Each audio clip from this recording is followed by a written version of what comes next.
Okay, so I want you to picture a building in your mind, but I don't want you to picture, a sleek skyscraper or a cozy little cottage. I want you to imagine a massive, hulking structure Oh, yeah.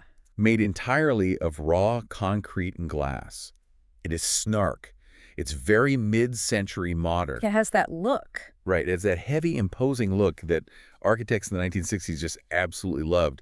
But I feel like everyone else found it just a little bit unsettling. Yeah, it's a very specific vibe, isn't it? It's that architecture that basically screams authority, but then whispered right underneath that is the phrase, secrets are kept here. Exactly. Yes. Now, if you are a fan of 80s nostalgia, or maybe just sci-fi horror in general, you probably know this exact building intimately. You definitely do. You might even feel a little chill running down your spine just thinking about it, even if you have literally never set foot in the state of Georgia. Right. Because for millions of people watching Netflix, this isn't just an old building. This is the Hawkins National Laboratory. The one and only. This is where 11 was kept. Yeah. This is where the Upside Down was breached in Stranger Things. It really is iconic, but, and I guess this is why we are here today, it is not actually in Hawkins, Indiana. No. And it definitely wasn't built to house secret government experiments or interdimensional monsters. Right, right. So today we are doing a deep dive into the real-world location behind that famous facade, the Georgia Mental Health Institute. And let me tell you, the reality of this place is just a weird mix of Gilded Age wealth, some really ambitious medical history, and honestly, some serious real estate maneuvering. It's fascinating. It really is a perfect case study in the life cycle of a single piece of infrastructure. Yeah. We are going to track this one specific plot of land from being the home of a Coca-Cola heir to a state-run psychiatric facility to a Hollywood set, and finally to its current state, which is facing imminent demolition. It's a wild ride. And just to set the table, we've pulled facts directly from the historical records and the main Wikipedia entry regarding the GMHI. Just to keep us grounded. Exactly. We want to separate the TV fiction from the actual Atlanta reality. So let's start at the beginning, or I guess before the beginning. Yeah, the prehistory of the site. Because before it was this creepy hospital, this land was actually really fancy. Oh, extremely fancy, yeah. To understand the Institute, you first have to understand the ground it sits on. Right. We are in Druid Hills, Atlanta, which is a very historic, very affluent neighborhood. And specifically, we were talking about the grounds of the Briarcliff Estate. And when you say estate, I mean, you're talking old money. Big money. Yeah, the land wasn't originally a hospital at all. It was the private residence of Asa G. Candler, Jr. Okay, Candler. That name rings a bell. Are we talking about the Coca-Cola Candlers? The very same. His father was the one who founded the Coca-Cola Company. Wow. So Asa Jr., who was often called Buddy, he builds this massive, sprawling estate. And what's really fascinating is that the Mental Health Institute, the concrete building we all know from TV, was eventually built right there on the grounds of his estate. That is such a strange juxtaposition to me. It is. You've got the soda empire fortune, all that glitz, and then decades later, it becomes a state mental health facility. And the mansion itself, the actual Briarcliff house, is still there. Really? Yeah, it sits right next door to the hospital building. Oh, wow. That proximity actually becomes super important later when we talk about film locations, because a lot of productions end up using both.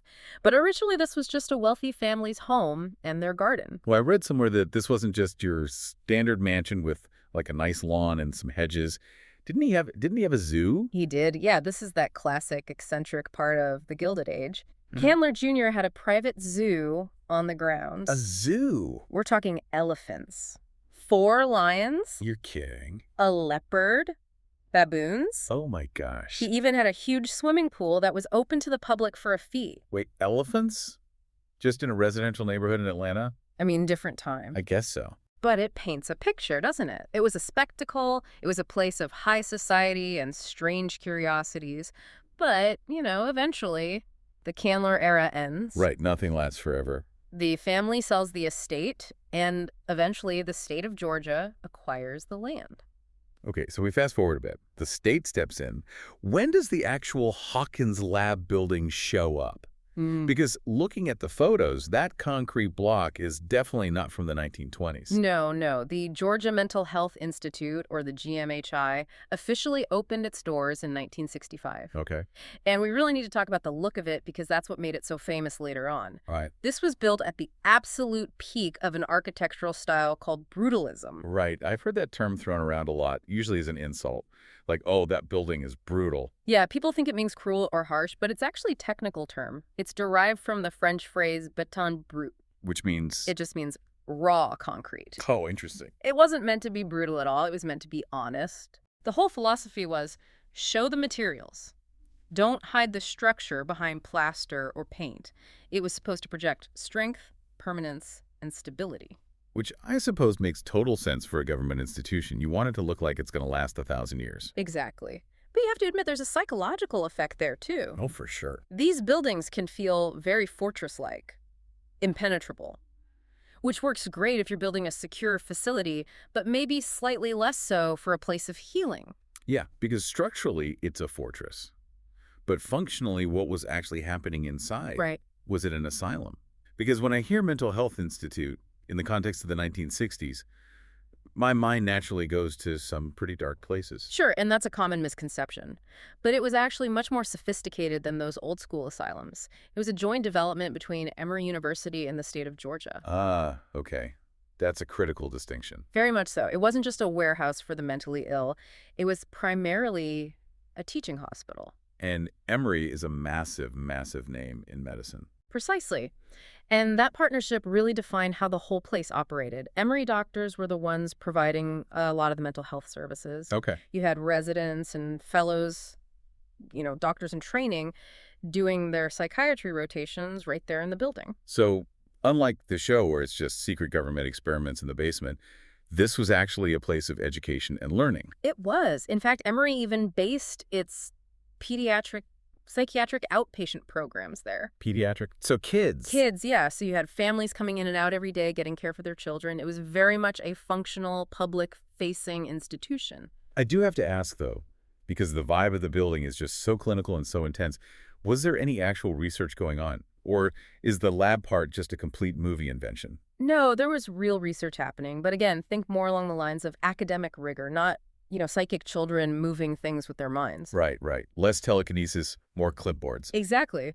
At one point, they had 10 faculty scientists conducting about 18 specific research studies. What were they actually studying? Well, they were focused on mental health, naturally, but also the brain itself and central nervous system diseases. Okay, wait. Central nervous system diseases and brain research. Yeah. I can totally see how a screenwriter looks at that resume and goes, oh yeah, we can twist this into something spooky. Oh, absolutely. It's really not a huge leap for fiction.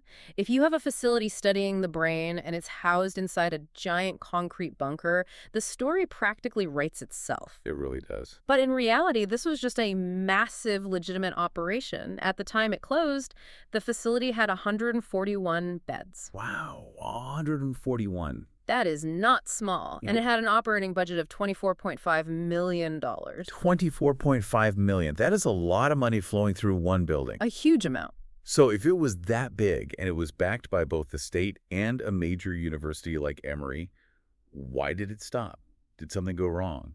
Was there a scandal? Nothing that dramatic, unfortunately. It wasn't a scandal. It was just economics paired with a major shift in medical philosophy. This is where we have to talk about deinstitutionalization. Deinstitutionalization. Yeah. Okay, let's unpack that because it sounds like a textbook buzzword, but I know it had huge real-world consequences. It really did. For a very long time, the standard model for treating severe mental illness was to put people in large, centralized hospitals. Like the GMHI. Exactly, giant institutions. Hmm. But starting in the 60s and then really accelerating through the 80s and 90s, the thinking in the medical community changed. The new model became community-based care. So actively moving away from the whole fortress on the hill model. That's it. The idea was that patients generally do much better if they are treated in their own communities. Makes sense. In smaller group homes or via outpatient clinics, rather than being completely isolated from society. So by the late 90s, the Georgia Department of Human Resources took a really hard look at their books. Because they were spending $24.5 million to run this one single facility. Right. And they proposed closing it. The strategy was to move the remaining patients to other nearby hospitals and then redirect that massive $24.5 million budget directly into community mental health services. Which, I mean, in theory, sounds like a much more efficient use of funds. You spread the care out where it's needed rather than keeping it locked up in this one giant expensive location. That was the logic driving the decision.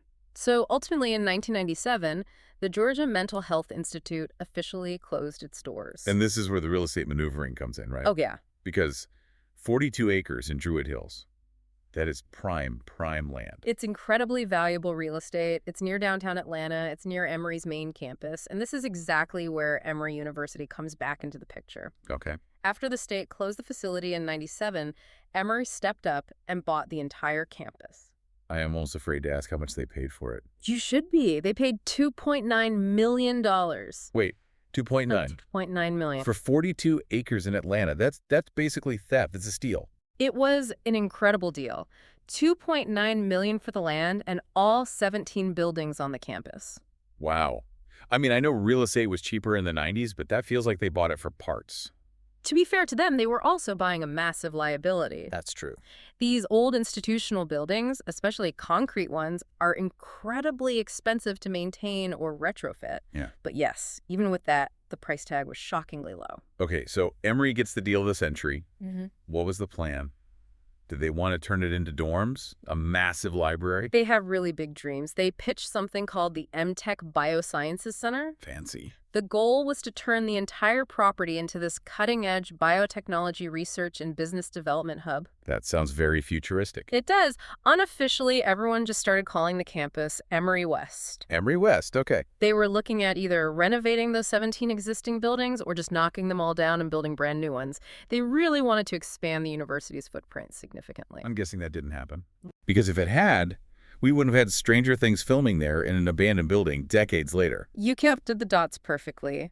The plan hit a major snag, and it was pretty simple. The faculty didn't want to move. Really?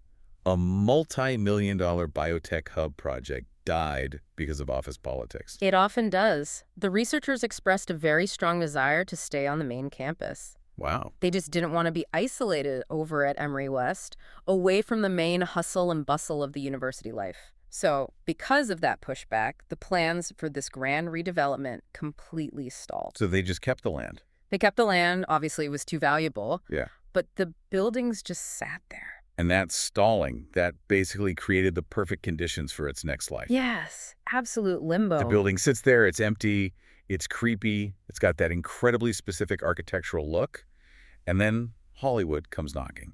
Enter the location scouts. You have to remember, around this time, Georgia is starting to offer very aggressive tax incentives for filming. Right, the Georgia Peach logo at the end of every credit roll. Exactly. So suddenly, all these massive productions are flooding into Atlanta, and they desperately need locations. And here sits a massive, empty, incredibly atmospheric government facility. It was a gold mine for them. And it is kind of hilarious that this place, which was originally built for healing and pediatric research, is now globally famous as a place of absolute terror. It's the ultimate irony. The face of Hawkins National Laboratory is actually a failed pediatric psychiatric facility. Yeah. A place of care became the global visual shorthand for government conspiracy and supernatural danger. And it creates this weird loop where the fiction kind of overtakes the reality. Oh, totally. Most people will never know about the pediatric care or the community funding issues. They just point at the screen and go, hey, that's where the Demogorgon is. And it's not just Stranger Things, right? Yeah.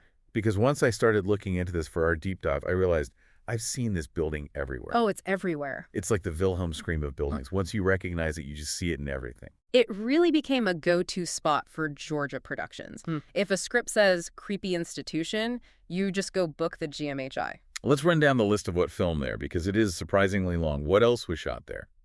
Well, sticking with the horror theme, the 2017 movie Rings, from the Ring franchise. Right. That filmed there. Naturally. If you need a spooky hospital where bad things happen, that's your spot. Then you have something more recent and gritty. Alex Garland's film, Civil War.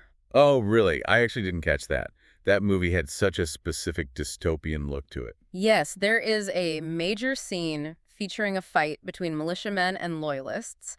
That entire shootout happens at the Institute. Oh, wow. The concrete pillars and the layout just make for a very intense tactical environment. That fits the brutalist architecture perfectly. It feels exactly like a bunker. Then there's a sci-fi film called Elevation from 2024. They used it for an exterior shot of a hospital. Just a quick establishing shot, but there it is again. It really is getting typecast. It's either creepy hospital or regular hospital, where things are about to go terribly wrong. Pretty much. And then you have the TV shows, the Vampire Diaries filmed there. Nice. And DC's Doom Patrol. Now, Doom Patrol, that's interesting because they used the mansion, right? Not just the hospital. Exactly. Remember we mentioned the Briarcliff mansion is right next to it. Yeah, the one with the zoo.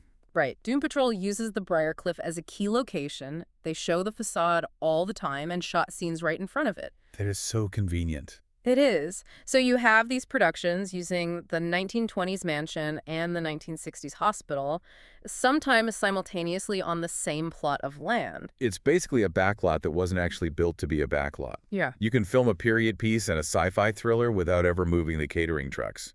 There is even an indie movie called Background Action by Evan Skolnick. It's a comedy about a production assistant working on a superhero movie. Okay. The GMHI building was the sole filming location for the entire movie. They shot the whole thing there. Yeah. That is fantastic. The building has honestly had a more active acting career in its retirement than when it was actually open for business. It's true. For about a decade or so, it was essentially a dedicated soundstage for institutional creepy. It really filled a niche. But as we know, in real estate, nothing stays in limbo forever. Never. Especially not 42 acres owned by a university in a booming city. No. The clock eventually runs out, and for the Georgia Mental Health Institute, that clock ran out in 2022. So what's the final verdict? The limbo is over. Emory University finally made a move. In 2022, they leased the property for 99 years to a private developer called Gallery Living. Gallery Living, that sounds decidedly not like a biotech lab. No, not at all. They're building a senior living community. A senior living community. Yeah. So we are going from a psychiatric hospital for kids to a fake government monster lab to retirement homes. It's a massive pivot. But here is the consequence of that deal.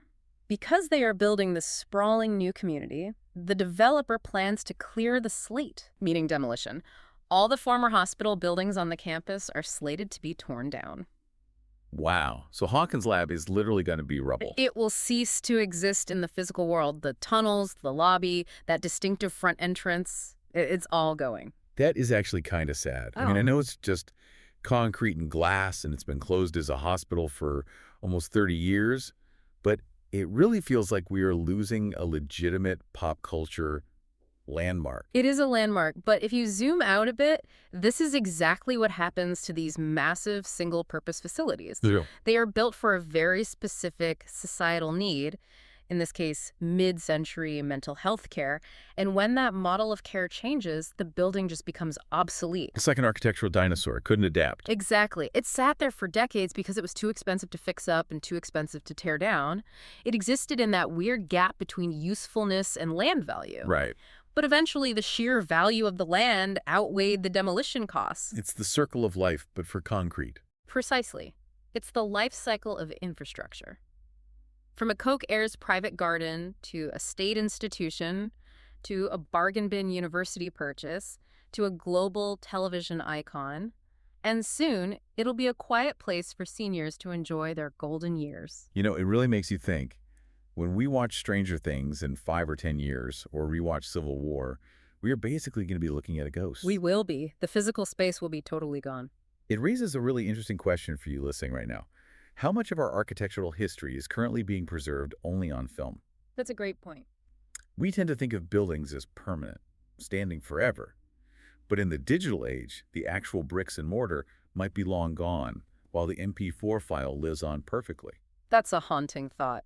We are inadvertently creating a digital museum of lost places every single time we film a movie. The real Hawkins Lab might be slated for demolition, but the upside down is forever, I guess. Thanks for taking this deep dive with us into the strange, winding history of the Georgia Mental Health Institute. It was a real pleasure. We'll catch you on the next one.